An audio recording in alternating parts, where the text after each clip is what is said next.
শিলিগুড়িতে এখন শীত, গ্রীষ্ম, বর্ষা, বসন্ত, শরৎ সবকটা বেশ মিলিয়ে মিশিয়ে একটা আবহাওয়া তৈরি হয়েছে।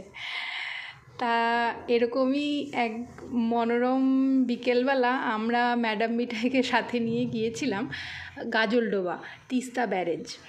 তো খুব সুন্দর দেখি ওটার ক্যানেল সাইডটা এখন ভীষণ সুন্দর করেছে। তো তার পাশে দেখলাম, এবার আমরা প্রথমেই দেখলাম নৌকা বিহার করার বেশ সুন্দর জায়গা রয়েছে। তো ম্যাডাম মিঠাইকে সাথে নিয়ে সেখানে গিয়েছিলাম আমরা।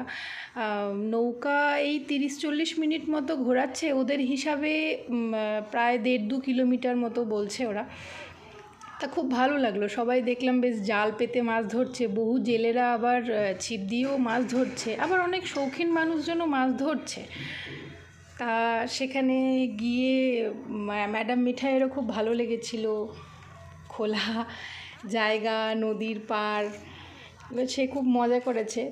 তাছাড়া তার আশেপাশের অঞ্চলগুলি থেকে খুব তাজা শাকসবজি নিয়ে এসে বিক্রি হয় ওখানে।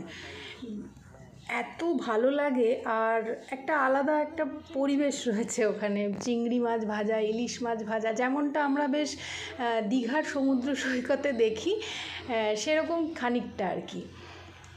তা খুব ভালো, লোকাল ব্যবসায়ীরা রয়েছে। ম্যাডাম মিঠাই সেই বালুচরে খুব মজা করেছে, এই আঁকিবুকি ধুলাবালি ঘাটা। তো তারপরে আমরা সেখানে ওই 2 ঘন্টা মতো বোধহয় ছিলাম। 1.5-2 ঘন্টা থাকার পরে রিটার্ন এসেছি।